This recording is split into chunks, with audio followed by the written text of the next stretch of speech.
আসসালামু আলাইকুম ওরহমতুল্লাহ। চলে এলাম বাংলাদেশ অনলাইন হোমিওপ্যাথিক ফোরামের 203তম ফেসবুক লাইভে। বরাবরের মতো আজকে আমাদের প্রধান অতিথি, মূল আলোচক, আমাদের শ্রদ্ধেয় শিক্ষক, বাংলাদেশ অনলাইন হোমিওপ্যাথিক ফোরামের সম্মানিত প্রধান উপদেষ্টা এবং সরকারি হোমিওপ্যাথিক মেডিকেল কলেজের সম্মানিত সহকারী অধ্যাপক এবং তিনি বাংলাদেশের হোমিওপ্যাথিক চিকিৎসা শিক্ষা আন্দোলনের বিভিন্ন পর্যায়ে তিনি অত্যন্ত গুরুত্বপূর্ণ ভূমিকা রাখছেন এবং আমাদের অভিভাবক হিসাবে সর্বদা আমাদের হয়ে তিনি আমাদের দিক নির্দেশনা দিচ্ছেন।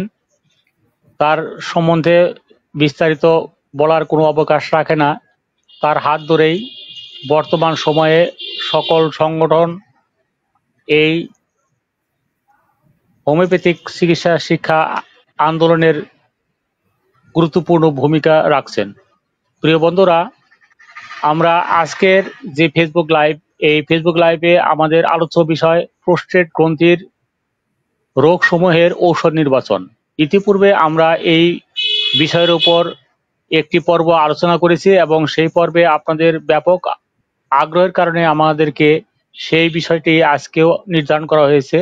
তাই আজকে আমরা প্রোস্টেট গ্রন্থির ক্রনিক রোগসমূহের শেষ পর্বে ঔষধ নির্বাচন আলোচনা করব এবং এই আলোচনায় আমাদের শ্রদ্ধেয় স্যার বরাবরের মতোই আপনাদের সম্মুখে এক একটি রোগী চিত্র বা ঔষধ চিত্র আপনাদের সম্মুখে তুলে ধরবেন।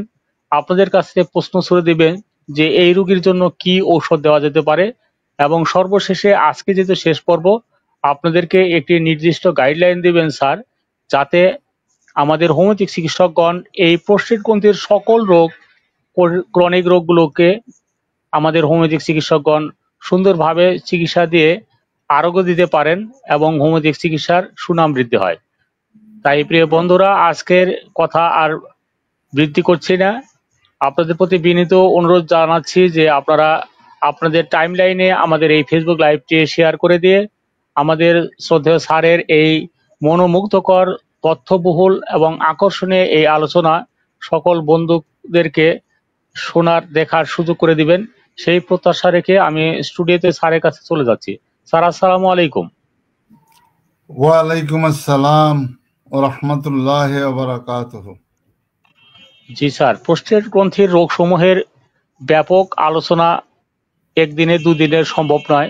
তারপর স্যার আপনি যেহেতু দায়িত্ব নিয়েছেন, আজকে শেষ পর্ব, সুতরাং আমাদের হোমিওপ্যাথিক চিকিৎসকগণ যেন এই শেষ পর্বে প্রোস্টেট গ্রন্থির রোগ নিয়ে যেন কোনো প্রকার শঙ্কা বা সংকোচন না থাকে, যে এই জটিল ক্রনিক রোগগুলো আমাদের দ্বারা চিকিৎসা ক্ষেত্রে অনেক দুর্বলতা রয়েছে, সেটা যেন কেটে যায়, সেই প্রত্যাশা রেখে স্যার আপনাকে আজকের আলোচনা শুরু করার জন্য বিনীত অনুরোধ জানাচ্ছি। Sir please.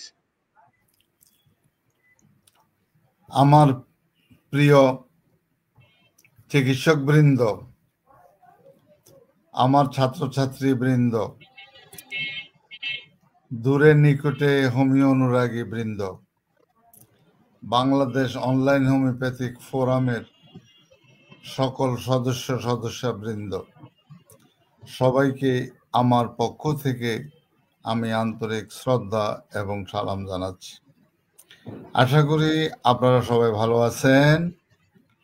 আপনাদের ভালোবাসায়, আপনাদের দোয়ায় ইনশাআল্লাহ এই বয়সেও আমি নিজকে মনে করি আমি এখনো তরুণ আছি। মনের দিক থেকে আমি আল্লাহর রহমতে অত্যন্ত সাহসী মানুষ। সুতরাং আমি আপনাদের সাথে কমিটমেন্ট করেছি, আমৃত্যু পর্যন্ত আমি আপনাদের সাথে থাকতে চাই, বাংলাদেশ অনলাইন হোমিওপ্যাথিক ফোরামের সাথে থাকতে চাই এবং হানেম্যানের আদর্শ সৈনিক হিসেবে নিজকে সৃষ্টি করতে চাই এবং আদর্শ হোমিওপ্যাথিক চিকিৎসক যারা হতে যাচ্ছেন তাদের সাথে থাকতে চাই, হানেম্যানকে অমর করে রাখতে চাই এবং আমার সাথে সাথে আপনারাও হানেম্যানকে অমর করে রাখবেন এই চিকিৎসা বিজ্ঞানের মাধ্যমে। এই আমার আশা। এই শেষ বয়সে এর চেয়ে বেশি কিছু আমার পাওয়ার চাওয়ার কিছু নেই। হোমিওপ্যাথিতে আমি অনেক অনেক বেশি কিছু পেয়েছি, আলহামদুলিল্লাহ। আলহামদুলিল্লাহ পেয়েছি অনেক দেরিতে, তাতেও কোনো দুঃখ নাই, কিন্তু আমার জীবনের কোনো ব্যর্থতা নেই, সফলতাই আমার জীবনের সকল কিছু।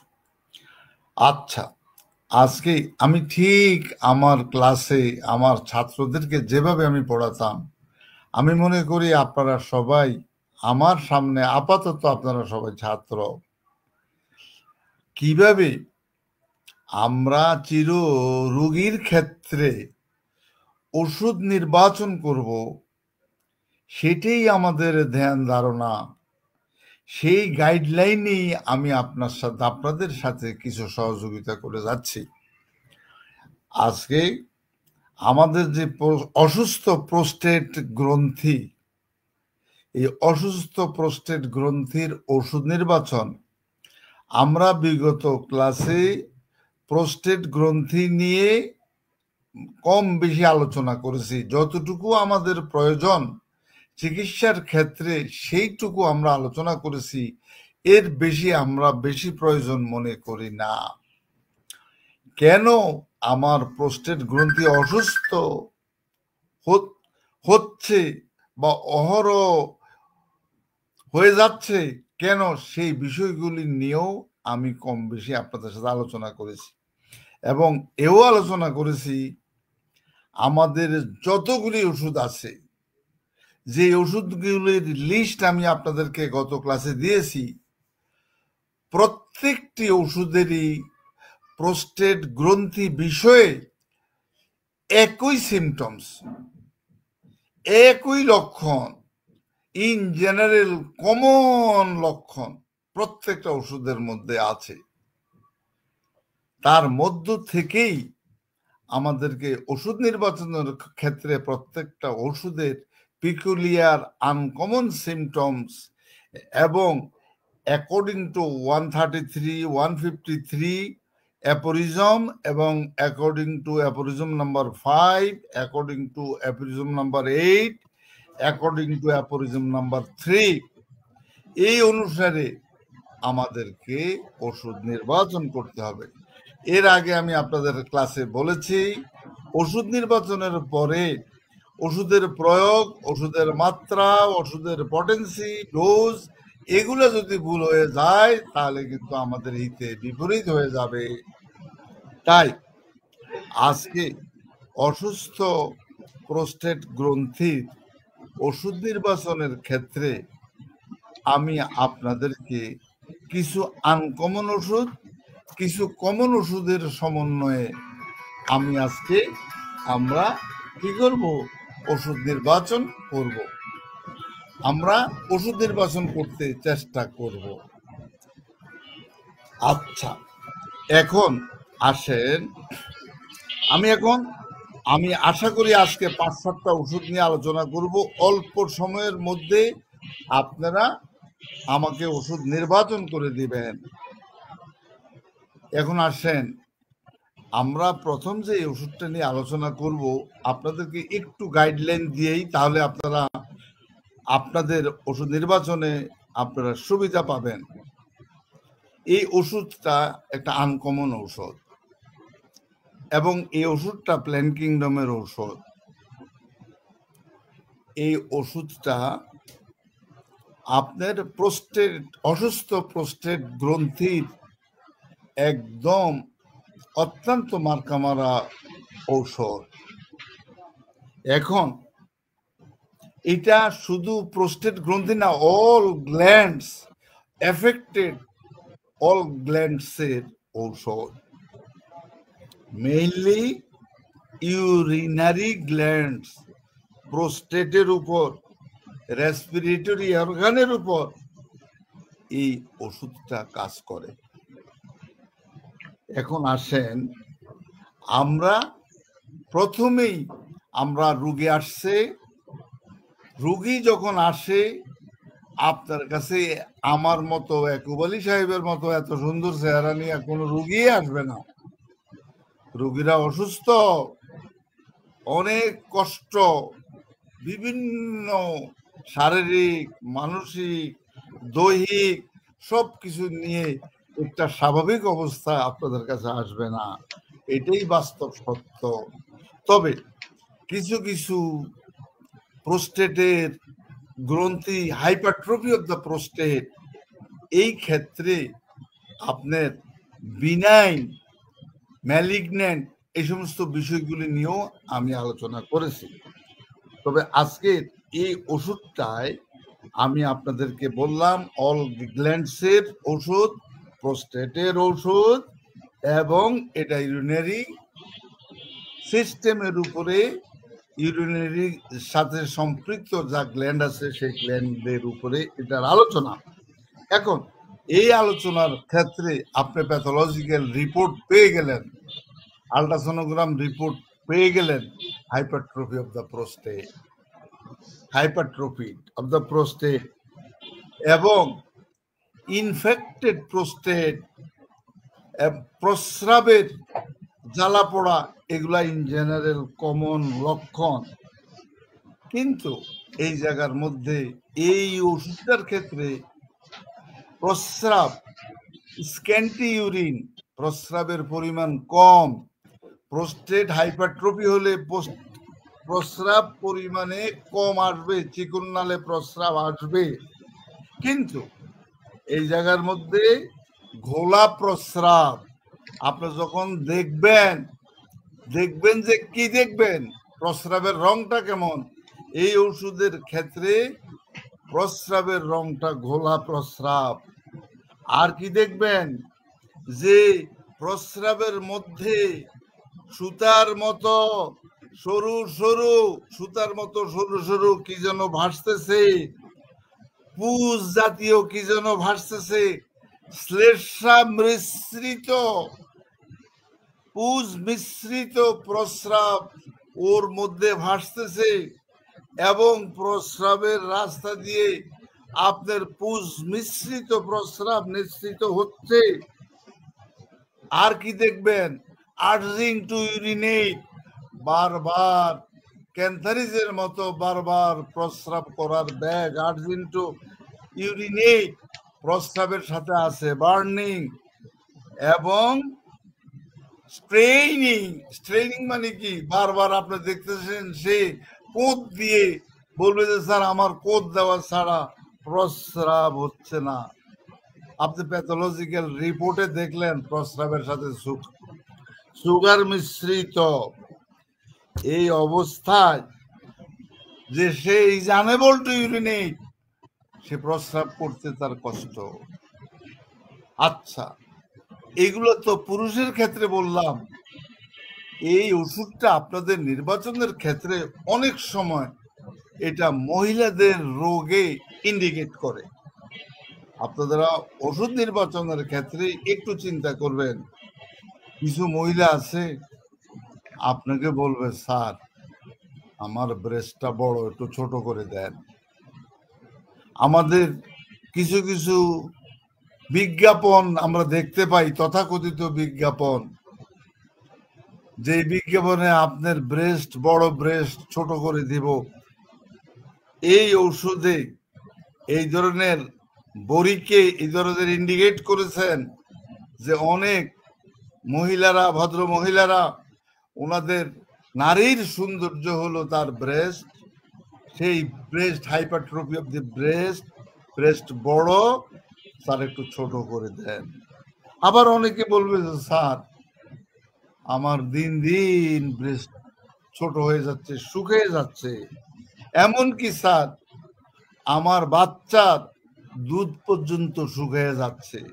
এই পরিস্থিতিতে এটা আপনাদের ওষুধ নির্বাচনের জন্য আমি মেইলের ঔষধ, কিন্তু ফিমেলের ক্ষেত্রে দু চারটা কথা বললাম যে এই ওষুধটা সেক্ষেত্রেও প্রযোজ্য। এই প্রেক্ষাপটে আপনারা কি ওষুধটা চিন্তা করতেছেন বা করলেন আমাকে যদি একটু বলেন। ডাক্তার লাবণী আমিন, আসসালামু আলাইকুম স্যার। ওয়ালাইকুম আসসালাম।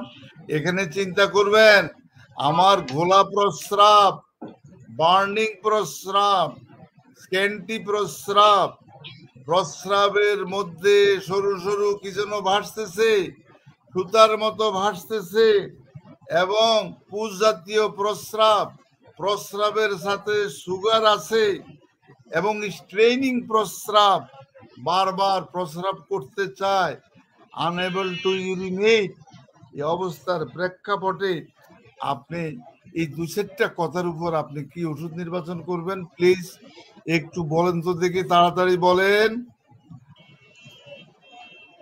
আব্দুল্লাহ আল মামুন এগনাস, বাবা বানানটা একটু ঠিক করো, এগনাস ক্যাস্টাস। এগনাস কাস্ট লেখলা কেন বাবা? এগনাস শিখে নাও, এগনাস ক্যাস্টাস। হ্যাঁ, আব্দুল্লাহ আল মামুন এগনাস ক্যাস্টার। আচ্ছা, ডাক্তার মুফতি আগা ফার, ডাক্তার মুফতি আগাবার ওষুধের নাম শুনতে পারিনি। এগনাস ক্যাকটাস বলছেন আগের ডাক্তার সাহেব।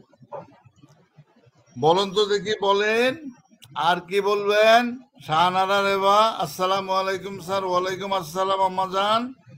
ইনশাল্লাহ আপনি পারিবারিকভাবে ভালো আছেন, আপনি বিভিন্ন জায়গায় ঘুরতে ভালোবাসেন, ঘুরেন, পৃথিবীকে দেখেন, বাংলার সৌন্দর্যটা দেখেন, উপভোগ করেন। অনেকে উপভোগ করেন না, আপনার এই উপভোগের আমি সম্মান করি, আমার খুব ভালো লাগে। আচ্ছা বলেন, আর কেউ কিছু বলবেন? আর কেউ কিছু বলবেন? স্যার স্যার আবার মনে হচ্ছে স্যার আপনার এই পিকুলিয়ার লক্ষণের ভিত্তিতে ওষুধ নির্বাচনের ক্ষেত্রে সকলেই ভয় পাচ্ছেন। আমার একটু মন্তব্য বলি স্যার, যদি সম্ভব হয় স্যার আপনি এটাকে বলবেন। আমার মনে হচ্ছে আপনার এই লক্ষণটা অনুযায়ী সীমা ফেলে আসতে পারে। স্যার আপনি আলোচনা আগে চালিয়ে যান স্যার। ওহ চমৎকার, ধন্যবাদ। এই যে টোকেন কুমার মন্ডল, কেলিবাইক্রোম, কেন কেলিবাইক্রোমের কথা বললেন আমি বুঝি না। Several সেরুলেটা, Abdur Rashid Tarafdar, several সেরুলেটা। আর কে?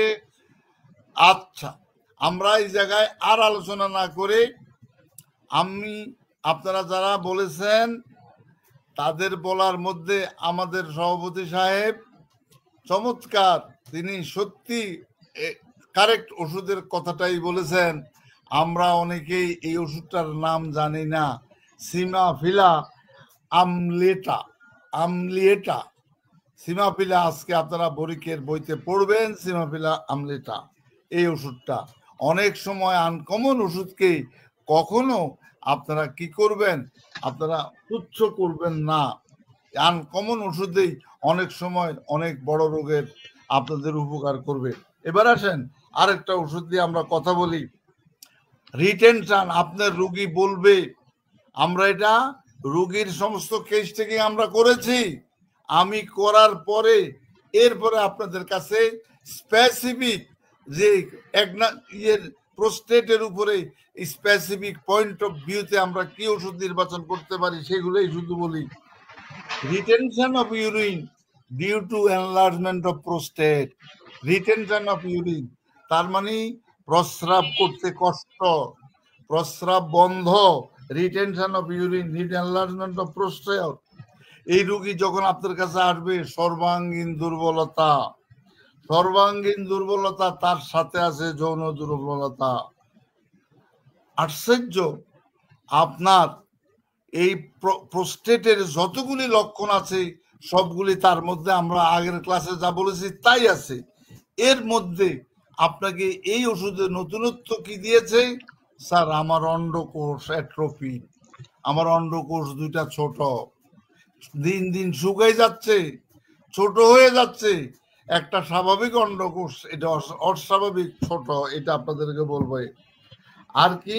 স্যার আমার শারীরিকভাবে কষ্ট, মানসিক কষ্ট, শারীরিক অবসন্নতা, মানসিক অবসন্নতা এবং অলস প্রকৃতির। আমি স্যার বড় উদাসীন। এগুলা কথা বলতে অনেকগুলি কথা আসে, আমি শুধু কনক্লুশনটা আপনাদেরকে ড্র করেছি। আর রুগীকে যদি জিজ্ঞাসা করেন আপনার ঘুম কেমন, রুগী হয়তো বলবে আমি নিদ্রা, স্যার আমার নিদ্রা যাইতে ইচ্ছা করে কিন্তু নিদ্রা যাইতে আমার ভয়। আচ্ছা, আচ্ছা, আপনার যে এই যে আপনার প্রস্রাবের কষ্টটা, এই কষ্টের জন্য আপনি কি, কেন আপনার এই প্রস্রাবের কষ্ট হয়েছে একটু কি বলবেন? আপনার বিগত দিনে আপনার জীবন আচরণ, আপনার জীবন যৌবন আপনি কিভাবে কাটিয়েছেন, তাতে আপনি বুঝে গেছেন এর পিছনে এই যে হাইপারট্রফি অফ দি প্রোস্টেট, এর পিছনে causation is suppression of gonorrhoea. Suppression of gonorrhoea আর একটু আলোচনা করতে গিয়ে আপনি দেখলেন the patient is or was hyper sexy, hyper, অত্যন্ত তার যৌন চাহিদা অনেক বেশি। এক পর্যায়ে এই যৌন চাহিদাকে এটাকে গ্রহণ করতে করতে এক পর্যায়ে ইম্পর্টেন্সি দেখা দিয়েছে। এই অবস্থায় আপনি কি করবেন? আপনি রোগীটার দিকে তাকাই দেখলেন একটা টিউবারকুলার পেশেন্ট। আচ্ছা, এখন আমরা একটু, এটা হলো পুরুষের দিকে, এবার একটু আমরা দেখি কিছু কিছু মহিলারা আপনাদের কাছে তাদের বিষয়ে দুই চারটা কথা নিয়ে আসে। কি স্যার, বেদবি মাফ করবেন, আমার বয়স স্যার 16, 17, 18, 20 হয়ে গিয়েছে, কিন্তু স্যার আমার স্তন এখন পর্যন্ত খুব ছোট, আমার স্তন পরিণত বয়সেও আমার স্তন দুইটা ছোট, স্যার আমার খুব কষ্ট হয়, স্যার এই সৌন্দর্যের প্রতীক আমার স্তন একটু স্যার কিভাবে বাড়ানো যায়, এটা আপনাকে এই ওষুধও বলবে, একটু স্যার একটু বড় করার স্যার ব্যবস্থা করে দেন।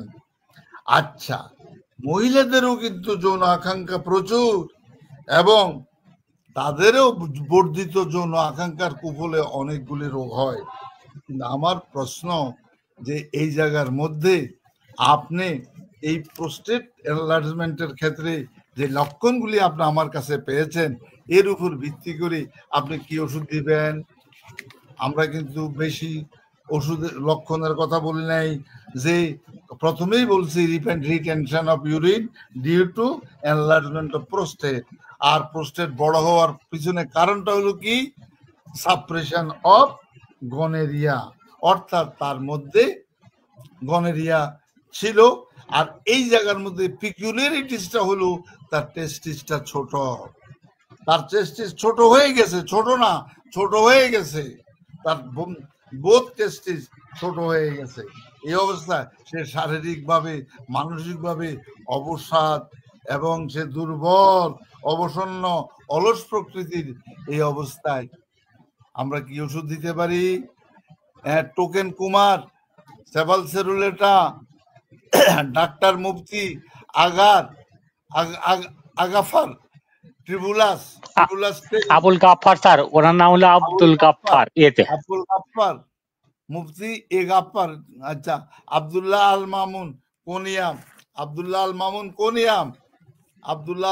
কোনিয়াম। এইবার কেন তোকে মন বুঝছি, সাবাল সেরুলেটা বলছেন। আর কেউ কিছু বলবেন? জি, আমরা এই পর্যন্তই আপনাদের সাথে এতটুকু আলোচনার প্রেক্ষাপটে।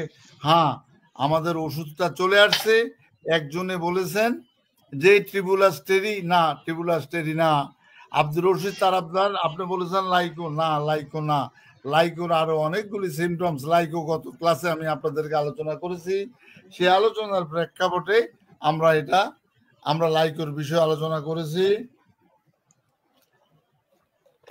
জি, কোনিয়াম আজকের এই কোনিয়ামের আরো কিছু লক্ষণ আছে, সেগুলো আমরা পরে আলোচনা করব।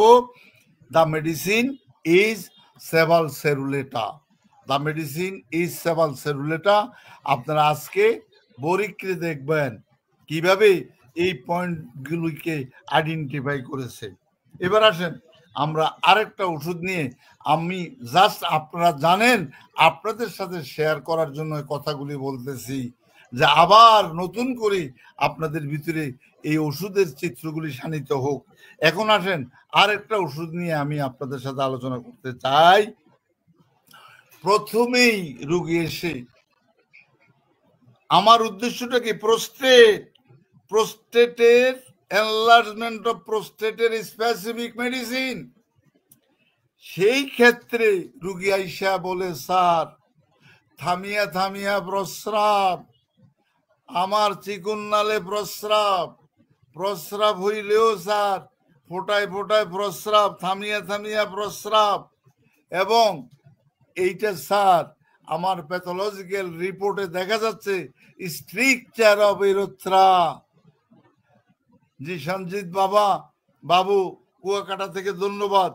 প্রস্রাব দ্বারের সংকীর্ণতা, স্ট্রাকচার অফ দ্য ইউরেথ্রা, চিকুন নালে প্রস্রাব, এই ঘটনাগুলির পিছনে causation is suppression of gonorrhoea. আপনারা ভালো করে জানেন এই গনেরিয়া এফেক্টেড। আপনারা এই গনেরিয়া অর্জিত হতে পারে, গনেরিয়া হেরিডিটারি হতে পারে, গনেরিয়ার সাথে আপনি সম্পৃক্ত হতে পারেন এজ এ রেজাল্ট এই সাপ্রেশন অর মেল ট্রিটমেন্ট। অনেক সময় গনেরিয়ার জন্য আমরা হাই অ্যান্টিবায়োটিক খেতে যাই, এজ এ রেজাল্ট আমার এই প্রোস্টেটের উপরে আমার প্রবলেম সৃষ্টি হয়ে গিয়েছে। আচ্ছা, প্রস্রাব কিন্তু আপনার প্রস্রাবের চাহিদা প্রচুর, মনে হয় যেন আমার ব্লাডারের মধ্যে প্রচুর প্রস্রাব, কিন্তু প্রস্রাব নিগ্রত হয় অল্প অল্প, চিকুন নালে প্রস্রাব, থামিয়া থামিয়া প্রস্রাব, এবং স্ট্রিকচার অফ দ্য ইউরেথ্রা। এই অবস্থার প্রেক্ষাপটে আপনি আরো কি বললেন?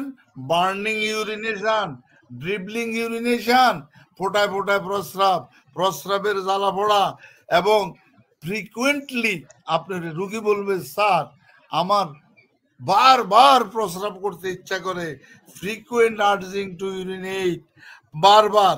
কিন্তু এখানে প্লিজ একটা স্পেসিফিক মার্কা মারা এই ওষুধের চিত্রকে ইন্ডিকেট করে একটা পয়েন্ট আছে। সেটা কি?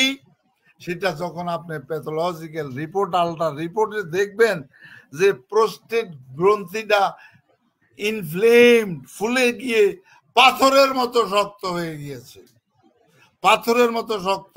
এটা আলট্রাসোনোগ্রাম রিপোর্টে আপনাকে বলে দিবে যে ইনফ্লেম, এটা ফুলে গেছে এবং পাথরের মতো শক্ত।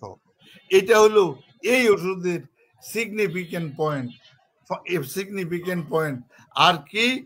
এই কারণে থামিয়া থামিয়া প্রস্রাব, প্রস্রাব দ্বারের সংকীর্ণতা, স্ট্রিকচার অফ দ্য ইউরেথ্রা, এবং তার বার্নিং সেন্সেশন, এভরিথিং। তার পিছনে কজেশনটা কি? সাপ্রেশন অফ গনেরিয়া এবং as well as male treatment. এই অবস্থার প্রেক্ষাপটে আমরা কি ওষুধ নির্বাচন করতে পারি? আমরা 4-5টা লক্ষণ বলে ফেলেছি, 5-7টা লক্ষণ বলে ফেলেছি। ওষুধ কি দিবেন? Bakibillah Mohammad Selim thuja, Bakibillah Mohammad Selim thuja, please please তাড়াতাড়ি। আমরা আরো 3-4টা ওষুধ নিয়ে কথা বলবো, তাড়াতাড়ি একটু বলেন প্লিজ, একটু প্লিজ, একটু প্লিজ, একটু প্লিজ। আপনারা একটু অগ্রসর হন। বলতে চাচ্ছেন আজকে, একটু সাহস করে বলেন। ভুল তো হতেই পারে। আমার এই আলোচনাগুলি আপনারা নোট ডাউন করবেন এবং কালকে আবার ভিডিও দেখবেন এবং বইয়ের সাথে মিলাবেন, তাহলে দেখবেন পরিষ্কার হয়ে যাবে। এনলার্জমেন্ট অফ প্রোস্টেটের সুস্থ রোগীগুলি আপনারা ভালো করতে পারবেন। বুঝছি, আপনারা বলবেন না। আচ্ছা, আপনাদেরকে আমি বলে দিচ্ছি।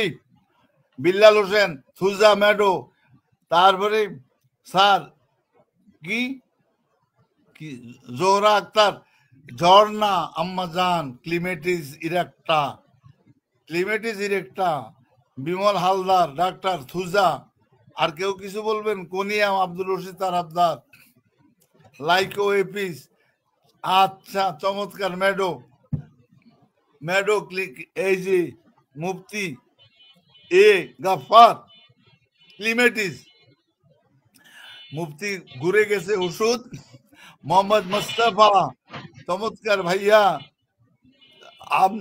বাদল কান্তি, সূত্রধর, ক্যানাবিস ইন্ডিকা। আর কেউ কিছু বলবেন? হিতাংশু শেখর দাস, থুজা, ক্লিমেটিস, শিপ্রারানী দেবী, দেবী মা জননী, Shiprarani, clematis, causticum, Gouranga Tafradar, conium, thuja medo, Ashraf Chowdhury, please please, thuja Mostafizur Rahman thuja, এইবার আসেন। আমরা আর নিতে পারছি না, যেহেতু আরো 3-4টা ওষুধ আলোচনা করব। প্লিজ, আমি যেই পয়েন্ট গুলি আলোচনা করেছি, এই আলোচনা এই জায়গার মধ্যে আমার জোহরা আক্তার ঝর্ণা এবং শিপ্রা রানী সহ যারা আপনারা ক্লিমেটিস ইরেক্টার কথা বললেন, yes the medicine is clematis erecta. Ferdousi Rosy, clematis erecta, ধন্যবাদ ক্লিমেটিস ইরেক্টা। এবার আসেন আমরা একটা কমন ওষুধের মধ্যে আমরা একটু আলোচনায় যাই, যে ওষুধটা আমরা অন্তত শতকরা 60-70 জন আমরা প্রোস্টেটের জন্য আমরা কি করব, আমরা নির্বাচন করব। বাট 60-70 ইজ নট দি পার্সেন্টেজটা হলো কমন এবং পিকুলিয়ার সিমটমসের উপর ভিত্তি করে আমার ওষুধ নির্বাচন। এবার আসেন, আপনার কাছে রুগী আসলো, আপনি দেখেন রুগীর বয়স, আপনার জিজ্ঞাসা করার সাথে সাথে রুগীর বয়স দেখা গেল যে 40-45 এরকম বয়স। তার কষ্টগুলি প্রোস্টেটের কষ্ট, ইট ইজ ন্যাচারাল। আমি গত ক্লাসে বলেছি প্রোস্টেটের কষ্ট 40 থেকে আরম্ভ। রুগীকে বললাম যে আপনার বিবাহিত জীবন কত বছর? রুগী বলল যে স্যার আমার এখন পর্যন্ত বিয়ের বয়স হয় নাই, আমি বিয়ে করতে পারি নাই, বিভিন্ন কারণে আমি বিয়ে করতে পারি নাই। আচ্ছা ঠিক আছে, আপনি বিয়ে করতে পারেন নাই, কিন্তু আপনার যৌবনকে, আপনার সেক্সুয়াল অবস্থানটাকে আপনি কি করেছেন? স্যার ধরে রেখেছি, আমি কোনো অবৈধ কাজে নিজকে লিপ্ত করি নাই, কিন্তু স্যার আমি আমার যৌন ক্ষুধা, যৌন চাহিদা এগুলা কি করলাম? সাপ্রেস করেছি। তার মানে তিনি তার সমস্ত সঙ্গম ক্রিয়া অবরুদ্ধ করে রেখেছেন। এই অবরুদ্ধের প্রেক্ষাপটে আজকে তার প্রোস্টেট বড় হয়ে গিয়ে তার কি করলো? প্রোস্টেট বড় হইয়া প্রস্রাবের সকল কষ্টগুলি তার মধ্যে সৃষ্টি হয়ে গেছে। এইবার আমি কজেশন যেহেতু পেয়ে গেছি, তার উপর ভিত্তি করে আমি এবার একটু অন্যান্য সিমটমসের দিকে গেলাম, গিয়ে দেখি যে তার মধ্যে অবরুদ্ধ সেক্স যেমন, কিন্তু মেন্টালিটিটা হলো হাইপার সেক্সি, এবং তার মন মানসিকতার দিকে দেখলাম ইন্ট্রোভার্টেড মেন্টালিটি, ইন্ট্রোভার্টেড, নিজকে সে গোপনীয় স্বভাব, তার লস অফ মেমোরি, স্মরণ শক্তির অভাব। তো এখন 40-45 বছর বয়স যে মানুষটা বিয়ে শাদী করে নাই, বিয়ে শাদী না করার কারণে তার এবং অপব্যবহারও করে নাই, সেক্সের অপব্যবহারও করে নাই, কিন্তু সেক্সটাকে সে সাপ্রেস রেখেছে। অনেক সময় আমরা এরকম দেখি চিরকুমারীরা অসুস্থ হয়ে পড়ে, তাদের এই অসুস্থতার কারণে তাদের দৈহিক, শারীরিক, মানসিক অনেকগুলি কষ্ট তাদের সৃষ্টি হয়ে যায়। আর কি আমি এবার বললাম আপনার ঘুম কেমন? স্যার আমার ঘুমাইতে খুবই কষ্ট, আমি শুইতে পারি না। কেন শুইতে পারেন না? স্যার মানুষের মাথা ঘুরায় দিনের বেলায়, আমার মাথা ঘুরায় যখন আমি শুয়ে থাকি তখন আমার মাথা ঘুরাইতে থাকে, এবং মাথা ঘুরানোর পরে স্যার, আচ্ছা মা আপনার বাবা আপনার ঘামটা কেমন? স্যার আমার ঘাম দিনের বেলায় আমার ঘাম খুব কম, যখনই আমি ঘুমাতে যাই আমার তখন স্যার গরম শুরু হয়ে যায়, এবং আমার মাথায় প্রচুর পরিমাণে নিদ্রাকালে গরম, ঘুমের মধ্যে আবার আমার সমস্ত শরীর ভিজে যায়। এই যুগগুলি, এই অবস্থাগুলি আমি পেলাম। আচ্ছা আপনার পিপাসাটা কেমন? আমার পিপাসাটা স্যার খুব কম, পিপাসাটা খুব কম। আচ্ছা খাওয়া দাওয়ার মধ্যে আপনার মাছ, মাংস, ডিম, দুধ, মিষ্টি, লবণ, স্যার লবণ ছাড়া আমি ভাত খেতে পারি না। এইবার আপনার রিপোর্টগুলি আমাকে দেখালো, দেখানোর পর দেখে হাইপারট্রফি অফ দ্য কি প্রোস্টেট গ্ল্যান্ড, হট গ্ল্যান্ড, শক্ত গ্ল্যান্ড, এবং অনেক কিছু কিছু রোগীকে ডাক্তাররা বলে দেয় যে মেটাস্টেসিস, এইটা metastasis of the prostate gland.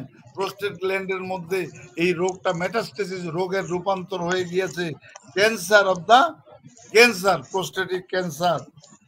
এবং এই আপনার প্রস্রাবটা কেমন স্যার? প্রস্রাবটা করতে কষ্ট, অনেকক্ষণ ধরিয়া অল্প অল্প প্রস্রাব, এমনকি স্যার দাঁড়ান ছাড়া আমি প্রস্রাব করতে পারি না। এই যে লক্ষণগুলি আপনাকে দিলেও এই লক্ষণের প্রেক্ষাপটে আপনি কি ওষুধটা দিবেন? আপনি তো বুঝে গেছেন কজ অফ দ্য ডিজিজ, তার বয়স, সকল কিছুর উপর ভিত্তি করে আপনি এই জায়গায় কি ওষুধটা নির্বাচন করবেন প্লিজ একটু বলেন তো দেখি। In case of prostate, Abdur Rashid Tarabdar conium, চমৎকার। Abdur Rashid Tarabdar thuja, Ashraf Chowdhury thuja medorrhinum, Mostafa thuja, Ferdousi, Hitangshu Shekhar Das conium. Ferdousi কি ওষুধ বলছেন? Doctor Nure Alam, doctor AKM Nure Alam conium, চমৎকার কোনিয়াম, এই তো চমৎকার। Saikul Shipra Rani conium, Saikul conium, medo, Token Kumar medo. এইবার আসেন conium, Token Kumar Mondal conium, Johora Akter Jharna conium, Zubair Bin conium, Abdul Samad conium, সবাই কোনিয়ামে কুলেটাম, মাহবুবুর রহমান কোনিয়াম। এতক্ষণ পরে আপনারা প্রাণ ফিরে পেয়েছেন।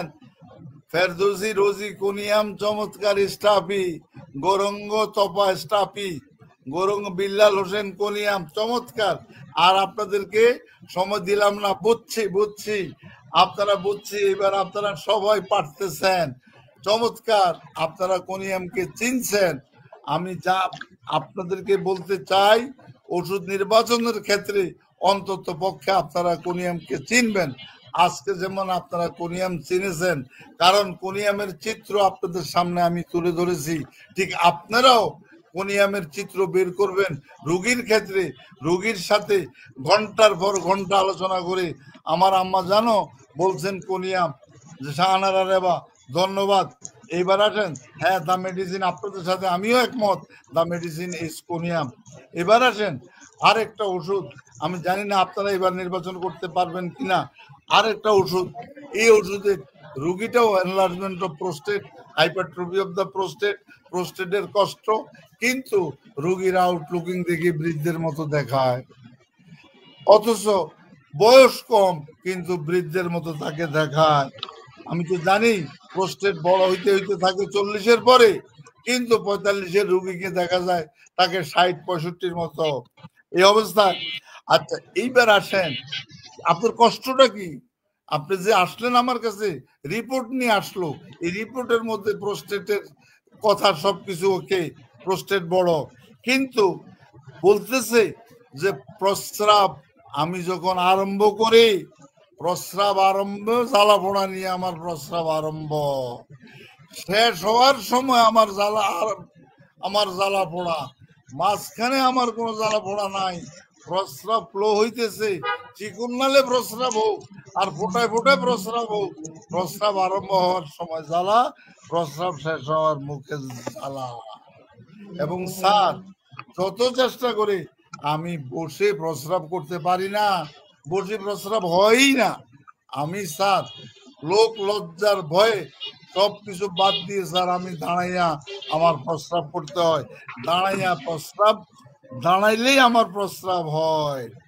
এবং আমার এই প্রস্রাবের মধ্যে পরীক্ষা করে দেখি স্যার সুগার, শর্করার পরিমাণ বেশি, এবং এবং আমার প্রস্রাব স্যার ঘোলাটে নয়, সাদা বর্ণের, পানির চেয়েও সাদা বর্ণের প্রস্রাব। তার সাথে স্যার আমার কনস্টিপেশন, আমার 2 দিন পর আমার পায়খানা, ক্রমাগত মূত্র ত্যাগের ইচ্ছা। আচ্ছা বাবা আপনার পিপাসা কেমন? স্যার আমার পিপাসা খুবই কম, আমার ঠান্ডা খাবার পছন্দ, এবং এখানে স্যার আমার একটা বাজে গন্ধ স্যার, আমার যে জননতন্ত্র, আমার যে প্রস্রাবের রাস্তা, এই প্রস্রাবের রাস্তা থেকে তীব্র গন্ধ স্যার, এই গন্ধ স্যার আমি নিজে সহ্য করতে পারি না, তীব্র গন্ধ। স্যার আমার একটা ব্যাক হিস্ট্রি আছে, এটা হলো স্যার আমার আকাম কুকাম করতে হয়েছে, সাপ্রেশন অফ গনেরিয়া, এবং এখন আমার এই প্রস্রাবের রাস্তা ফুলে যায় যখন আমার প্রস্রাবের সংকীর্ণতা হয়ে যায়, যে এটা কি করে প্রস্রাবের সংকীর্ণতায় স্যার আমার পায়ের দিকে পা ফুলে যায়। তাহলে এই অবস্থার প্রেক্ষাপটে আমরা কি ওষুধ দেব? জোহরা আক্তার ঝর্ণা চমৎকার সারসা পেরিলা, রাকেশ আলী ইন্ডিয়া থেকে সারসা পেরিলা চমৎকার। আপনাদের এত ভালো লাগতেছে আজকে আপনাদেরকে আমার, যে আপনারা সবাই পারতেছেন। ওকে সারসা পেরিলা, ওকে আজিজ মাদানি সারসা পেরিলা, শাইকুল ইসলাম সারসা পেরিলা, এটা চমৎকার সারসা পেরিলা, শিপ্রা রানী। আচ্ছা, এ গাফফার, ডাক্তার মুফতি এ গাফফার, অ্যাসিড নাইট্রিক। আচ্ছা, কেন বলেছেন? আব্দুর রহমান আল কাফি সারসা পেরিলা, কোথেকে বলছেন একটু বললে? ফেরদৌসি রোজি সারসা পেরিলা, চমৎকার। প্লিজ সারসা পেরিলা, আব্দুল সামাদ শেখ সারসা পেরিলা, একটু চমৎকার। হ্যাঁ, ইনশাল্লাহ আপনাদের হাতে এনলার্জমেন্ট অফ প্রোস্টেট ভালো হতে বাধ্য। বিমল হালদার কস্টিকাম, এখানে আমরা Joydeb Bin Khalil sarsaparilla, okay fine. এখানে let it be stop, Billal sarsaparilla, চমৎকার। বুঝে গেছি যে আপনারা এই জায়গার মধ্যে নজরুল ইসলাম, আমার নাম কি শালিক না সালিহ, সোহেলি এসিড বেনজোইক। আমি আপনাদের এই জায়গার মধ্যে 90% ডাক্তাররা সারসাকে, দীপক রায় ফ্রম নোয়াখালী সারসা, তারপরে মারুফ হাসান লাইকো, তারপরে শাহানারা রেবা সারসা, চমৎকার। রাম্মাজান, আপনাদেরকে অশেষ ধন্যবাদ। 90% আপনারা সারসার কথা বললেন, আপনাদেরকে অশেষ ধন্যবাদ। জি, দ্য মেডিসিন ইজ সারসা।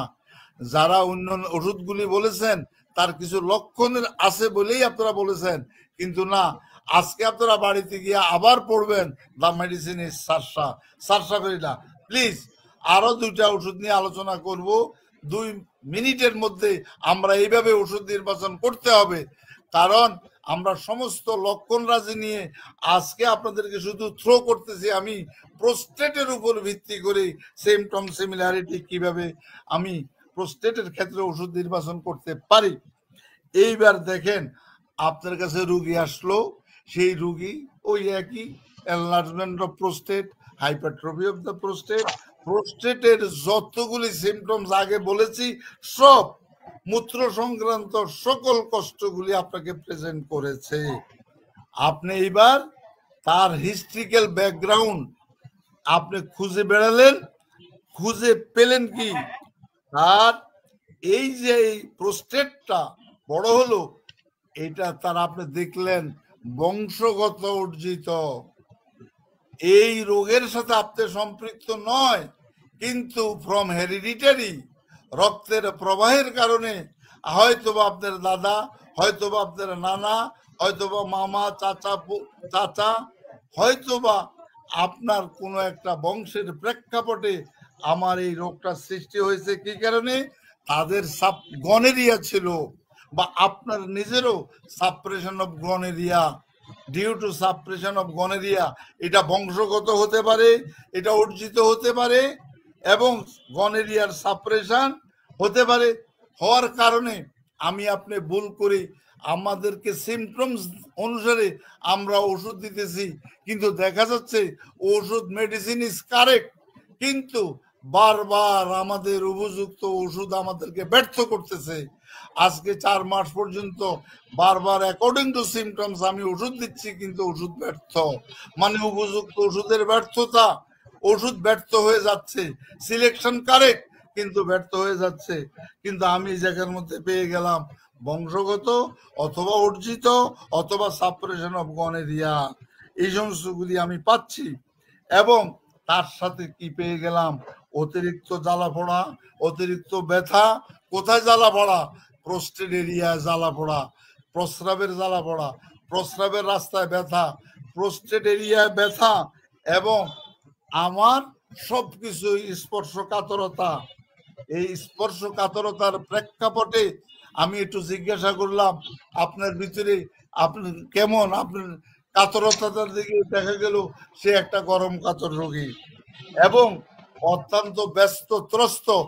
এই কথাগুলি বলতে বলতে আপনার সামনে সে কেঁদে ফেলেছে। আপনার কাছে মনে হচ্ছে soft, compromising, mild and gentle. আপনি এই চিত্রগুলি তার মধ্যে পেলেন, কিন্তু পরক্ষণে আপনি ডাক্তার, আপনার বিচক্ষণতার পরিচয় দিতে হবে।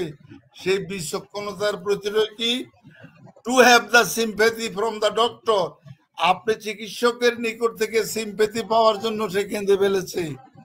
আসলে সে একটা শয়তান দুষ্ট প্রকৃতি, সে কোনো মাইল্ড জেন্টাল পালসেটিলার মতো নয়, কিন্তু আপনার নিকট থেকে ভালো ওষুধ পাওয়ার জন্য তার এক্সপ্রেশনটা ওই রকম, এক্সপ্রেশনের মধ্যে গন্ডগোল। আপনাকে আপনার কি আপনাকে আপনার অ্যাপোরিজম নাম্বার 8 অনুসারে আপনার এটাকে ফাইন্ড আউট করতে হবে। আপনি the physician must be an unbiased observer. এই অবস্থার উপর ভিত্তি করে আমরা তার স্পন্দনশীলতা পাইছি, গরম কাতরতা পেয়েছি, লস অফ মেমোরি পেয়েছি, ফিয়ার অফ ডেথ আমি পেয়েছি, এবং তার মধ্যে ফিজিক্যাল উইকনেসটা পেয়েছি। তার হাতের তালু, পায়ের তালুতে জ্বালা পড়া, বিশেষ করে পায়ের তলায় তার ব্যথা, পায়ের তলায় জ্বালা পড়া। এই অবস্থার উপর ভিত্তি করে আপনি কি ওষুধ দিবেন? সবই তো কজেশন সাপ্রেশন অফ গনেরিয়া অথবা বংশগত। আপনি কোথায় যাবেন? কি ওষুধ দিবেন? Doctor Shahin Ansari medorrhinum. Thank you, please বাবা। আনসারি মেডোরিনাম। আব্দুল্লাহ আল মামুন টিও। টিও আপনি একটু বলে দেন, একটু আমার ডাক্তাররা, অনেক ডাক্তার এটা বুঝতে পারে নাই, আপনি টিওটা কি বুঝতে চাচ্ছেন? শাইকুল ইসলাম চৌধুরী মেডো, শাইকুল ইসলাম চৌধুরী মেডো, চমৎকার। এবার আজিজ মাদানি মেডো, তারপরে token Kumar Mondal meadow, please, চমৎকার। রেজাউল আলম মেডো, এই তো। তারপরে কি রাকেশ আলী ইন্ডিয়া থেকে meadow, Shipra Rani meadow, please, চমৎকার। এইবার আসেন মেডো আব্দুর রহমান আল কাফি সুজা, আব্দুর রহমান তাজিম। তারপরে এবার প্লিজ, এবার একজনে রোগী, একজন রোগী তার রোগজ চিত্র, আমরা এইভাবে রোগজ চিত্র অনুসারে ওষুধ দিতে পারবো না। আমাদের কোনো একজন চিকিৎসকের আওতায় আপনি আসবেন। আব্দুল্লাহ আল মামুন, বংশগত রোগের জন্য মেডো। আচ্ছা, গৌরঙ্গ তপা মেডো, আব্দুর রহমান আল কাফি মেডো। আর কেউ বলবেন? মেডো। আপনার সাইদ বিল্লাল হোসেন মেডো, চমৎকার। ওকে, ফাইন, আমরা আপনাদের সাথে একমত। আজকের এই আলোচনার প্রেক্ষাপটে আপনারা 80%, 90% ডাক্তাররা দীপক রায় মেডো, এবং আপনারা মেডোকে চিহ্নিত করেছেন, থ্যাংক ইউ। রোগীর ক্ষেত্রেও আপনারা এরকম ভাবে তার লক্ষণগুলি নিয়ে আপনারা মেডো সিলেক্ট করবেন। আপনারা অবশ্যই এনলার্জমেন্ট অফ প্রোস্টেট আপনারা ভালো করতে পারবেন। ওকে, দ্য মেডিসিন ইজ মেডো। ঠিক তেমনি ভাবে এখন যদি আমি যতগুলি চিত্রের কথা বলেছি, এতগুলি চিত্র আপনি পাইলেন, আপনি এই চিত্রগুলি আপনি পেলেন, তারপরে আপনি তার কি পেলেন? তার দুর্বলতা পেলেন, তার মধ্যে অ্যানিমিক ডায়াথেসিস পেলেন, কিন্তু তার শরীরটা অ্যানিমিক ডায়াথেসিস হলেও তাকে মোটা সোটায় মনে হচ্ছে, এবং তার রোগটা বংশগত অর্জিত, যা মেডোর মধ্যে আমরা বললাম সাপ্রেসড গনেরিয়া। সেই ক্ষেত্রে আপনি কি দেখলেন? আপনার একটু তাকে যদি জিজ্ঞাসা করেন, দেখলেন যে তার শরীরে আঁচিলে ভর্তি। আচ্ছা বাবা, আপনার আর কোথাও আঁচিল আছে? বলে স্যার আমার গোপন অঙ্গে আঁচিল আছে। কি গোপন অঙ্গে আঁচিল? এবং স্যার আমার সিস্ট আছে, আমার টিউমার আছে আমার গোপন অঙ্গের মধ্যে। আপনি দেখলেন এনিমিক ডায়াথেসিস, এই অবস্থার প্রেক্ষাপটে তার prostate, hypertrophy of the prostate, সেটাও পাইলেন। এবার আপনি কি করলেন, তার একটু মেন্টালিটিতে চলে গেলেন। মেন্টালিটিতে গিয়ে আমরা যেরকম পালসেটিলার মেন্টালিটি পেয়েছি, এটা ঠিক পালসের অপোজিট। তার মধ্যে একটা ফিক্সড আইডিয়া, সে যা বলবে তাই। সে to the some extent is uncompromising mentality. সে বলবে আমি যা বলছি তাই, এর বাইরে আমার কোনো নড়চড় নাই। তার বদ্ধমূল ধারণা এবং মৃতের স্বপ্ন আকাশে উড়ে যায়, পড়ে যায়, এবং সে লাশ, কবর, কবরস্থান ইত্যাদি সে এগুলো দেখে। স্বপ্নবহুল রাত্রি রেগুলার তাকে এগুলা তাড়া করে। এই অবস্থার প্রেক্ষাপটে আপনি দেখবেন মধ্যম শ্রেণীর সে একটা গরম কাতর, মধ্যম শ্রেণীর শীত কাতর, কিন্তু ঠান্ডা তার সহ্য হয় না, আকাশে উড়ে যায়, পড়ে যায়, এই সমস্ত স্বপ্ন দেখে। তাহলে এই ক্ষেত্রে আপনি কি ওষুধটা দিবেন? Doctor Mahbubur Rahman thuja, Hitangshu Shekhar thuja, হ্যাঁ, Shitanu Shekhar, Abdul Samad, Sayeed Rafiqul Islam thuja, Billal Hossain thuja, thuja thuja thuja, Gouranga Tapa thuja, thuja, Zubayer Bin Khalil thuja, thuja thuja, please thuja. এইবার প্লিজ আপনারা অনেকেই থুজা, আপনাদের tree of life thuja, thuja চমৎকার। আপনারা যারা থুজার কথা বলেছেন, আমি যেভাবে চিত্রায়িত করেছি, দয়া করে রোগীর ক্ষেত্র আপনারা ক্রনিক অ্যান্ড কমপ্লিকেটেড কেসে এইভাবে আপনারা রোগজ চিত্রটা ফুটিয়ে তুলবেন। তারপরে দেখবেন যে ব্যাটে বলে মিলে গিয়েছে, তখনই আপনি থুজা পাবেন। Yes, the medicine is Thuja. আমি অন্য বিষয় আজকে আরো দুটো ওষুধ নিয়ে আলোচনা করতাম, আমি আপনাদেরকে করতে পারলাম না, দুঃখিত। তবে সেই দুইটা ওষুধটা হলো মার্সল, সেবিলিনাম। আপনারা এই দুইটা সিলেকশন করতে গিয়ে আপনারা কি করবেন, দয়া করে যখনই আপনি মার্সল এবং সিবিলিনামকে চিন্তা করবেন, তখন আপনি বুঝবেন যে তার রোগটা সাইকোসিবিলিটিক। সাইকোসিক্সটা ultimately finally turns to the syphilis এবং তার ক্যান্সারাস পর্যায়ে চলে গেছে। সেই প্রেক্ষাপটে সাইকোসিফিলিস তার ভিতরে সৃষ্টি হয়ে গিয়েছে। সেই জায়গার মধ্যে যখনই আপনারা এই মার্সলের লক্ষণগুলি আপনারা পেয়ে যাবেন, সেই জায়গায় আপনারা মার্সল, সেই জায়গায় সিবিলিনাম, এই বিষয়গুলি আপনারা দেখবেন। আমরা অন্ধের মতো থাকবো না, আমরা এই জায়গার মধ্যে সাইকোসিবিলিটিক মেন্টালিটি কখন আসবে, অবস্থানটা কখন আসবে, সেটা আপনি ফাইন্ড আউট করবেন। করে এইভাবে আমি যে ওষুধগুলির লিস্ট দিয়েছি এর বাইরেও আছে, আপনি এনলার্জমেন্ট অফ প্রোস্টেট এই বিষয়ে আপনি চিকিৎসা করেন। আজকে গিয়ে এই 20-25টা ওষুধের আপনি চিত্রগুলি একটু যা বেশি পড়বেন না, বেশি পড়তে গেলে মাথা নষ্ট হয়ে যাবে, বেশি পড়তে গেলে ভুলে যাবেন। মার্কা মারা লক্ষণগুলি কি আপনারা ফাইন্ড আউট করবেন। সবাইকে ধন্যবাদ, সবাইকে ধন্যবাদ। ধন্যবাদ স্যার, আপনি অত্যন্ত প্রাণবন্ত আলোচনা করেছেন এবং আজকের এই আলোচনায় প্রোস্টেট গ্রন্থির যতগুলো ক্রনিক রোগ রয়েছে সবগুলোই মোটামুটি এই কয়টা ওষুধেই কভার করে। আমি আজকের এই আলোচনা থেকে দুইটা বিষয় আমি অর্জন করলাম। একটা হলো আমাদের প্রিয় বন্ধুদের মাঝে যে ওষুধটির সম্বন্ধে ভালো আইডিয়া আছে, স্যার যখন যে লক্ষণগুলো বলেছেন সকল বন্ধু এক বাক্যে ওই ওষুধগুলো বলতে পেরেছেন। যখন থুজার লক্ষণ বলেছেন সকল বন্ধুরাই থুজা বলেছেন, কোনো বিরোধ হয় নাই।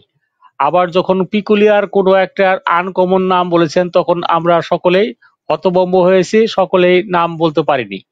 বিষয়টা দুইটা, একটা হলো আমরা যদি জ্ঞান অর্জন করি, আমরা যদি জানতে পারি, আমরা যদি ম্যাটেরিয়ামেটিকার জ্ঞানে সমৃদ্ধ হই, তাহলে এই যে আজকে থুজার লক্ষণ বলার সাথে সাথে সকল বন্ধুই কিন্তু থুজা বলেছেন। সেবাল সেরুর কথা যখন স্যার বলেছেন তখন সম্পূর্ণ সেবাল সেরুর লক্ষণ কিন্তু আপনারা বলেছেন। তো বিষয়টা হচ্ছে আমাদের জ্ঞানের জন্যতার কারণেই আমাদের রুগীর দিকে মনোযোগী না হয়ে আমরা পরস্পরের বিভিন্ন দোষ ত্রুটি খোঁজার দিকে বেশি খেয়াল করি। যদি আমরা সকলেই নিজ নিজ জ্ঞান ভান্ডারকে সমৃদ্ধ করার জন্য আমরা ম্যাটেরিয়াল জ্ঞানে সমৃদ্ধ হই, তাহলে কিন্তু আমাদের সকল বন্ধুদের যে বিরোধ, একজনকে আরেকজনকে আক্রমণ করে কথা বলা, একজনকে তুচ্ছ তাচ্ছিল্য করা, একসাথে 7-8টি ওষুধ দেওয়া, কিংবা একজনকে ভুল ওষুধ দিয়ে তাকে সাপ্রেস করা, বিপদগ্রস্ত করা। আমি আজকে একটি উদাহরণ দিচ্ছি।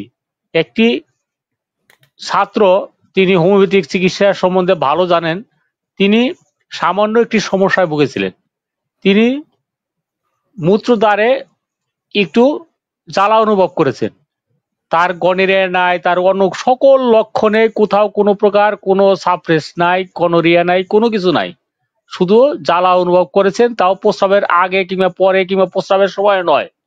সেই রুগীর ক্ষেত্রে দেখা গেল যে উনি যে চার্ট আমাকে দিলেন, যে সকল ডাক্তারের নাম বললেন, সেই সকল ডাক্তারগণ ম্যাডোরিনাম দিচ্ছেন, থুজা দিচ্ছেন, সেপিডাম দিচ্ছেন, সালফার দিচ্ছেন, এরকম গনেরিয়ার যত রুগী ওষুধ আছে সবগুলা দিচ্ছেন। সর্বশেষ দেখা গেল যে এসিড নাইট্রিক দেওয়ার পর সেই রুগীর অবস্থা এমন জটিল হলো যে তার কোনো প্রকারে মানে হোমিওপ্যাথির প্রতি আর তার আস্থা রইল না। তখন সে এলোপ্যাথি চিকিৎসকের কাছে গেলেন এবং সেখানে সে ব্যর্থ হলেন। সকল টেস্ট করে দেখা গেল যে সেই রোগীর ক্ষেত্রে কোনো প্রকার সফলতা নাই, অথচ রোগও নাই, কিন্তু সে সারে না। আজকে তিনি অনেক শ্রীপুর থেকে তিনি কষ্ট করে আমার কাছে এসেছেন, সারাদিন কষ্ট করে, না বুঝার কারণে বিভিন্ন রাস্তা ঘুরে ঘুরে আমার কাছে এসেছেন। দেখা গেল তার কেস টেকিং এ তার এই সকল কোনো লক্ষণ নাই, অথচ তার কথা দ্বারা বোঝা গেল যে এসিড নাইট্রিক খাওয়ার পর তার বাড়লো, আর ক্যালকেরিয়া খাওয়ার পরে তার যৌন আকাঙ্ক্ষা হারাইলো এবং সে এমন নার্ভাস হয়ে গেছে যে সে উঠে দাঁড়াতে পারছে না। তো বুঝতে পারছেন বন্ধুরা, যে আমরা রুগীকে চিকিৎসা করার ক্ষেত্রে যদি ভুল চিকিৎসা দেই, ভুল ওষুধ দেই, তাহলে যে ক্ষতিটা করব সেই ক্ষতিটা আমরা কোনোদিনই পুষে উঠাইতে পারবো না, তাকে কোনো প্রকারে সেখান থেকে রিকভার করা যায় না।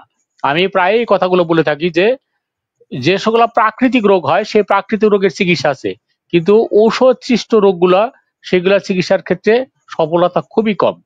আমরা ভুল চিকিৎসা অবশ্যই করব না, এবং এইভাবে একটি গ্রুপকে মুখস্থ রাখছি ঘুরে ফিরে সকল রোগের ক্ষেত্রে সেই ওষুধগুলো দেওয়া, এটার থেকে আমরা বিরত থাকবো।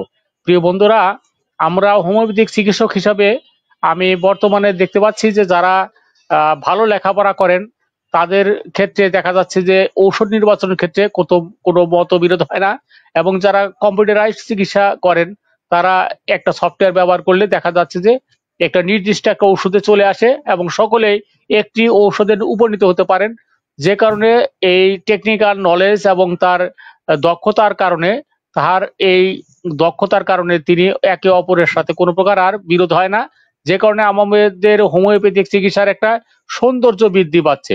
প্রিয় বন্ধুরা, এই হোমিওপ্যাথিক চিকিৎসার সৌন্দর্য বৃদ্ধি করা এবং হোমিওপ্যাথিক চিকিৎসকদেরকে একটি গাইডলাইনে নিয়ে আসার জন্য আমাদের শ্রদ্ধেয় স্যার, তিনি হোমিওপ্যাথিক চিকিৎসার ফিলোসফির উপর দক্ষ, তিনি অর্গানো মেডিসিনের উপর লেখাপড়া করেছেন আমাদের সরকারি হোমিওপ্যাথিক মেডিকেল কলেজে। সব মিলিয়ে স্যারের সকল অভিজ্ঞতার আলোকে যখন আলোচনা করেন, প্রিয় বন্ধুদের দেখা যাচ্ছে সেখানে দর্শক সারিতে অনেক সংখ্যা কম, অথচ যেখানে ছুটকি পাটকি বিভিন্ন গল্প, বিভিন্ন কথা, অপ্রয়োজনীয় গ্যাবারেজ নিয়ে আমাদের বিভিন্ন গুগল মিট ক্লাস, বিভিন্ন ক্লাসে বিভিন্ন দেখা যাচ্ছে যে অনেক ভিড় হয়। প্রিয় বন্ধুরা, আপনারা অবশ্যই একটু পর পর এই বিভিন্ন গুগল মিটের এক ক্লাসে যাবেন, 1 মিনিট থাকবেন, আর এক ক্লাসে যাবেন 10 মিনিট থাকবেন। এইভাবে ঘুরে ঘুরে আপনাদের জ্ঞান অর্জন তো হবেই না, বরং বিভ্রান্তি এবং বিভ্রান্তের মতো বিভিন্ন ভুল সিদ্ধান্তের কারণে আপনারা ক্ষতিগ্রস্ত হবেন। তাই প্রিয় বন্ধুদের কাছে আমি ক্ষোভের সাথে, আক্ষেপের সাথে বলছি যে মুক্তকে মূল্য না দিয়ে আমরা অনেকে কাজকেই বেশি মূল্য দেই। আমাদের সেই দিকটা অবশ্যই খেয়াল করবেন। স্যারের, আমার এই কথার প্রেক্ষিতে স্যারের আমরা মতামত শুনবো। Sir please. আপনাকে ধন্যবাদ। দর্শক সারি থেকে 2টা প্রশ্ন করেছে।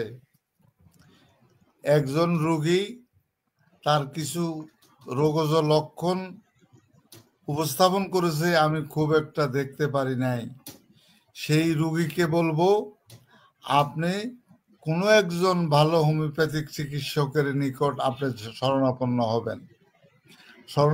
হবেন, অথবা এই জায়গার মধ্যে আমাদের সভাপতি সাহেব আছেন, আপনি ওনার কাছে আপনার রোগের চিত্র ওনাকে বলতে পারেন, উনি আপনাকে সহযোগিতা করতে পারবেন। এইগুলো একটা। 2 নম্বর হলো, আমাকে প্রশ্ন করেছে, স্যার মন্ত্রণালয়ে আপনি গিয়েছেন, সেই জায়গার মধ্যে কি আলোচনা হয়েছে একটু যদি আলোচনা করেন আমাদের কাউন্সিল নিয়ে। সেই দর্শক যে বলছে, আপনাদের প্রত্যেকেরই এই বিষয়টা প্রয়োজন। আমি 1 মিনিটে আপনাদেরকে উত্তর দিয়ে দেই। সেটা হলো, বিগত 5 মাসে দেশ ও জাতির যে পরিবর্তন, এই পরিবর্তনের প্রেক্ষাপটে আমি নট এ সিঙ্গেল ডে, একদিনও আমি মন্ত্রণালয়ে যাই নাই, একদম না, মন্ত্রণালয়ে আমি যাই নাই। তবে আমি মন্ত্রণালয়ের খোঁজ খবর আমি পেয়েছি। আমার মনের আগ্রহে আমি গত 6-7 দিন আগে আমি মন্ত্রণালয়ে আমার ব্যক্তিগত কাজে, আমার নিজস্ব কাজে, সরকারি হোমিওপ্যাথিক মেডিকেল কলেজে আমি বৈষম্যের শিকার এই অবস্থার প্রেক্ষাপটে আমি সেই জায়গায় গিয়েছি। যাইয়া আমার মন চেয়েছে আমি একটু আমাদের কাউন্সিলের চেয়ারম্যানের সাথে একটু দেখা করি, যিনি অতিরিক্ত সচিব। আমি উনার রুমের সামনে গেছি, যাইয়া দেখি যে করিডোরের মধ্যে একটা বিশাল হোমিওপ্যাথির বাজার। এই হোমিওপ্যাথির কি তরকারির বাজার? না। হোমিওপ্যাথিক ওষুধের বাজার? না। এই বাজার হলো হোমিওপ্যাথিক চিকিৎসকদের বাজার। পুরা করিডোর কম বেশি অন্তত 20-30 জন হোমিওপ্যাথিক চিকিৎসকদেরকে আমি দেখেছি, যাদেরকে আমি কম বেশি চিনি। তারা প্রত্যেকেই, তারা সেখানে কেউ কাউন্সিল হওয়ার জন্য, কেউ কাউন্সিলের চেয়ারম্যান হওয়ার জন্য, কেউ মেম্বার হওয়ার জন্য তারা সে জায়গায় গিয়েছে। এর উপর ভিত্তি করে আমি এর আগে একজন আমাদের জয়েন্ট সেক্রেটারি চিকিৎসা শিক্ষা, ওনার নাম হলো মল্লিকা খাতুন, উনার সম্বন্ধে অনেকগুলি কথা, পজিটিভ কথা, নেগেটিভ কথা শুনেছি। উনার রুমে এখন কোনো হোমিওপ্যাথিক চিকিৎসককে উনি অ্যালাউ করেন না, এরকম অবস্থা। তখন আমার মনের ভিতরে একটা আকাঙ্ক্ষা সৃষ্টি যে মানুষটাকে একটু দেখি, দেখার অনুমতি পাবো কিনা জানি না, মানুষটাকে একটু দেখি, যে ওনার সম্বন্ধে এতগুলি কথা শুনছি। এই অবস্থার উপর ভিত্তি করে আমি করলাম কি, প্রথমে বাধাপ্রাপ্ত হলাম ওনার পিও বা পিএ।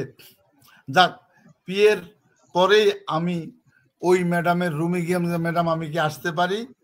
আমি প্রথম চিন্তা করলাম, প্রথমেই আমি গিয়ে বললাম, ম্যাডাম আমার বয়স 68 বছর বয়স, আমি কোনো চাওয়া পাওয়া নিয়ে আপনার কাছে আসি নাই, আমার কোনো প্রয়োজনও নাই আপনার কাছে।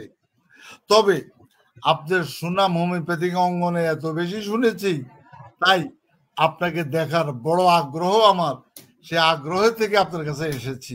আমার পরিচয়, আমি একজন সরকারি হোমিওপ্যাথিক মেডিকেল কলেজের সহকারী অধ্যাপক, অবসরপ্রাপ্ত। I M A part of, till today I M A part of the government. এই কথা বলার পরে এই ভদ্র মহিলা তিনি হো হো করে হেসে দিয়ে আমাকে চেয়ারে বসাইয়া বললেন যে প্লিজ আপনি বসেন। আমি বসলাম। বসার পরে উনি আমাকে প্রথম প্রশ্ন করলেন যে আচ্ছা, আপনার তো কোনো চাওয়া পাওয়া নাই, ঠিক আছে, ওকে, এই বয়সে চাওয়া পাওয়ারও কিছু নাই, এটাও ঠিক। এটা তবুও তো আমরা যেহেতু এই জায়গায় আছি, হোমিওপ্যাথিক চিকিৎসা বা হোমিওপ্যাথি সম্বন্ধে আমাদের তেমন কোনো জ্ঞান নেই। আমাদের জ্ঞানটা হলো অ্যাডমিনিস্ট্রেটিভ, প্রশাসনিক জ্ঞান। আপনি একটু বলেন তো, যে আমাদের এই কাউন্সিলের মধ্যে সদস্য হলো 24 জন, আপনাদের দরখাস্ত পড়েছে মোর দেন 500। কি কারণে? এটার মধ্যে এমন কি মধু লুকায়িত, যে মধুর কারণে এত মানুষ এত ডাক্তার দরখাস্ত করেছে? তখন আমি ওনাকে বললাম, ম্যাডাম এই দরখাস্ত যারা করেছে, এই মধুটা আপনারা সৃষ্টি করে দিয়েছেন। কবে সৃষ্টি করেছেন? বিগত পতিত সরকারের সময়। এটা বিগত 15 বছর যাবৎ এই প্র্যাকটিস চলে আসতেছে। কারণ এই জায়গার মধ্যে টাকার খনি, এই জায়গার মধ্যে মেম্বাররা মেম্বার হওয়ার জন্য 5 লাখ 7 লাখ খরচ করে আর 15 লাখ 3 বছরে ইনকাম করে নিয়ে যায়। কিভাবে? তখন আমি বললাম বিগত দিনে যারা চেয়ারম্যান ছিল তারা আপনাদের সহযোগিতায়, আপনি না ম্যাডাম, আপনাদের সহযোগিতায়, আপনারাও ভাগ বাটোয়ারা পেয়েছেন, আপনাদের সহযোগিতায় তারা কি করলো, এই মন্ত্রণালয়ে বসে তারা মেম্বার বানাইছে, চেয়ারম্যান বানাইছে। আর আমার এই হোমিওপ্যাথিক চিকিৎসকরা এই লোভ লালসার মধ্যে পড়ে তারা সেই জায়গার মধ্যে কেউ ইনকাম করেছে, কেউ করতে পারে নাই। এই অবস্থার কারণে তারা দরখাস্ত করেছে। এই যারা দরখাস্ত করেছে তারাও কিন্তু টাকা দিয়েছে। যা দরখাস্ত করেছে এগুলা এই আমাদের যে ভূমিকম্প হয়েছে, ভূমিকম্পের আগে পরবর্তীতে হয়তোবা কিছু দরখাস্ত পড়েছে। সুতরাং তখন ওই ম্যাডাম হাসতে হাসতে বলল, এই কারণে আমরা এটা দিয়ে দিছি বিভাগীয় কমিশনারের নিকট। আমি বললাম খুব ভালো করেছেন ম্যাডাম, খুবই ভালো করেছেন আপনার। তখন তিনি দুঃখের সাথে বললেন যে আপনাদের এই চিকিৎসা ব্যবস্থাটা সম্বন্ধে এটা এত প্রাঞ্জল, এত ভালো একটা চিকিৎসা পদ্ধতি, আমি চিকিৎসা শিক্ষায় এসে দেখলাম যে এটা ওয়ার্ল্ড ওয়াইড এই চিকিৎসা বিজ্ঞানের একটা প্রসারতা আছে। কিন্তু আপনাদের এত বেশি দলাদলি, একজন আরেকজনের বিরুদ্ধে আপনারা দরখাস্ত একটার পর একটা দিচ্ছেন, এমন কোনো দিন নাই যেদিন আপনারা একজন আরেকজনের বিরুদ্ধে দরখাস্ত পড়ে না। তখন আমি বললাম ম্যাডাম, এই জন্য আমার হোমিওপ্যাথিক সমাজ, হোমিওপ্যাথিক চিকিৎসকদেরকে দায়ী করবেন না। এই কারণে দায়ী করবেন না, কারণ আপনারা যদি কন্ট্রোল করতেন বা আপনারা যদি আমাদেরকে ওইভাবে মূল্যায়ন করতেন তাহলে একজন আরেকজনের বিরুদ্ধে আমরা যেতাম না। এখন আপনারা সুস্থ স্বাভাবিক একটা কাউন্সিল গঠন করে দেন, একটা কাউন্সিল গঠন করে দেন, স্ট্যান্ডার্ড একটা কাউন্সিল গঠন করে দেন। স্ট্যান্ডার্ড একজন মেম্বার যারা যারা শিক্ষিত, হোমিওপ্যাথিতে অত্যন্ত জ্ঞান ও গর্ব, তাদেরকে আপনারা কাউন্সিলের মধ্যে দিয়ে আপনারা বানিয়ে দেন। তারপরে আমি বললাম যেহেতু আমি পার্ট অফ দ্য গভর্নমেন্ট, যদি আপনি প্রয়োজন মনে করেন আমাদের মতো মানুষদেরকে ডাকতে পারেন। তখন তিনি উইলিংলি আমার নিকট থেকে বললেন আপনার ভিজিটিং কার্ডটা দেন। আমি ভিজিটিং কার্ডটা ওনাকে দিলাম এবং ওনার সাথে আলোচনা করে আমার কাছে ভালোই লাগলো যে ওনাদেরকে বলে আসছি যে একটা সুন্দর গ্রহণযোগ্য একটা কাউন্সিল আপনারা তৈরি করে দেন। এই হলো বিষয়। তারপরেও উনি বললেন যে আপনাদের অনেক মানুষের বা সরকারি কর্মকর্তা, আপনাদের বোর্ডের সাথে সম্পৃক্ত যারা, তাদের অনেক অভিযোগ আমরা পাই। আমি বললাম এই অভিযোগগুলি থাকাটা স্বাভাবিক। এই অভিযোগগুলি বিগত 15-20 বছর পর্যন্ত এই অভিযোগের মেল প্র্যাকটিস হয়ে আসছে। আমরা চাই না হোমিওপ্যাথির কোনো বদনাম হোক, আমরা চাই ভালো এই জায়গার মধ্যে কাউন্সিলের সদস্য আসুক। যাই হোক, আজকে শেষ আমার আপনাদের প্রতি আমার আবেদন, আপনাদের প্রতি নিবেদন যে কাউন্সিলের মেম্বার আপনি হবেন এই আশা বাদ দেন। এটা বাহাদুরি না, এটার স্থান পলিটিক্যালি কেউ যদি নিতে চায় নেন। আপনাকে একটা উদাহরণ দেই, আপনার ভারতের জেন কাঞ্জিলাল, তিনি ওনার কাছে প্রশ্ন করেছেন যে ভালো চিকিৎসক কে? তখন কেউ একজনে উত্তর দিয়েছে যে ক্লাসের যে সবচেয়ে ভালো ছাত্র সে ভালো চিকিৎসক। উনি বললেন নো। বলল যিনি ভালো অর্গানাইজার তিনি ভালো চিকিৎসক, নো। তারপরে এইভাবে প্রশ্নের পর প্রশ্ন করতেছে, সেই প্রশ্নের উত্তরে তিনি সব নো করলেন। আর ফাইনালি তিনি বললেন সেই ভালো চিকিৎসক who is a good prescriber according to principles of homoeopathy, according to Hahnemann conception. তিনি গুড প্রেসক্রাইবার, তিনি ভালো ডাক্তার। সুতরাং আজকে আপনাদেরকে বলবো কাঞ্জিলালের ভাষায়, আপনারা বলবো যে আপনারা একজন ভালো প্রেসক্রাইবার হন, ভালো চিকিৎসক হন। আমি বিএইচএমএস, আমি ফার্স্ট ক্লাস ফার্স্ট, এইটা কিন্তু পরিচয় না। এই বাহাদুরি দিয়া ওষুধ নির্বাচন করা যাবে না।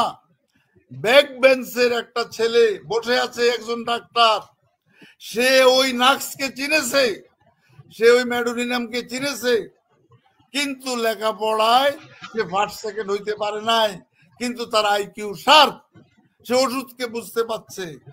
সুতরাং ওই বিচার বিশ্লেষণে হি ইজ এ গুড প্রেসক্রাইবার, সেই হলো আপনার ভালো চিকিৎসক।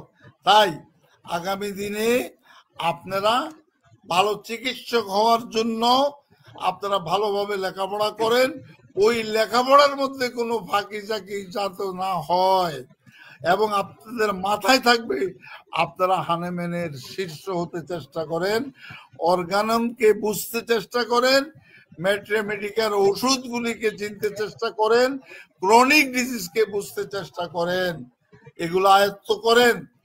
তাহলেই আপনি 3000 ওষুধে যাইেন না, আপনি 60-70টা ওষুধ নিয়ে টোটাল আমার ক্রনিক ডিজিজগুলি 60-70টা ওষুধের মধ্যে সীমাবদ্ধ, এগুলা নিয়ে মানুষের উপকার করেন। তাহলেই আমরা সরকারের সর্বোচ্চ শিখরে আমরা পৌঁছে যাব। সরকার বাধ্য হবে আয়ুষ মন্ত্রণালয়ের জন্য সেপারেট মন্ত্রণালয় আমাদেরকে দিয়ে দিতে, বিকল্প চিকিৎসার জন্য সেপারেট মন্ত্রণালয় আমরা পেয়ে যাব, যেহেতু কোর্টের সিদ্ধান্ত আছে, কোর্টের পরামর্শ আছে। সুতরাং আপনারা লেখাপড়া করেন, ভালো চিকিৎসক মন্ত্রণালয়ে দৌড়াদৌড়ি বাদ দেন, দৌড়াদৌড়ি দরকার নাই, ভালো চিকিৎসক হন। সবাইকে ধন্যবাদ। ধন্যবাদ স্যার, আপনি আবেগের বশবর্তী হয়ে স্যার অনেক কথাই বলেছেন, এগুলা আসলে সিক্রেট ব্যাপার। আমরা আসলে যে আবেগ নিয়ে কথা বলি, সে আবেগ আসলে আমাদেরকে তাড়িত করে, সময়ের প্রয়োজনে আমাদেরকে কথা বলতে হয়। আমরা প্রায় শপথ করি যে আমরা শুধু শিক্ষা নিয়ে কথা বলবো, আমরা শিক্ষামূলক অনুষ্ঠানে থাকব, কিন্তু আমরা প্রায় এই যুগের সাথে আমাদের প্রয়োজনের খাতিরে আমাদের বর্তমান বাস্তবতায় আমাদের কথা বলতে হয়। আজকে দেখতে দেখতে আমাদের নির্ধারিত সময় অনেক আগেই শেষ হয়ে গেছে, তারপরেও আপনাদেরকে দুটো কথা বলতেছি। সেটা হলো যে আমরা দেখতে পাচ্ছি যে প্রতিদিনই লাইভের পর সকল বন্ধু বলে থাকেন যে আমাদের সময়টা যেন পিছিয়ে দেওয়া হয়। আমাদের অনেকেই অনুরোধ করেছেন কয়েকদিন ধরে যে রাত্রি 10টার মধ্যে করলে ভালো হয়, তাহলে সুযোগ পায়। আমি আজকে স্কোরিং দেখছি যে আমরা 10টার আগে কোনো তেমন রেসপন্স পাইনি, 10টার পর থেকে বেশি রেসপন্স পেয়েছি। তাই আমি স্যারকে বিনীত অনুরোধ জানাবো যে পরবর্তী এই বিষয়টা মাথায় রাখবেন স্যার। আর সাবজেক্ট নির্বাচনের ক্ষেত্রে সকল বন্ধুরাই বিভিন্ন বিষয়ের সম্বন্ধে আমাদের আলোচনা করতে বলেছেন। আজকে এক বন্ধু দায়িত্ব নিয়ে বলছেন যে ব্রেস্ট ক্যান্সার কিংবা নারীদের বিভিন্ন সমস্যা নিয়ে কথা বলার জন্য আমাদেরকে অনুরোধ করছে।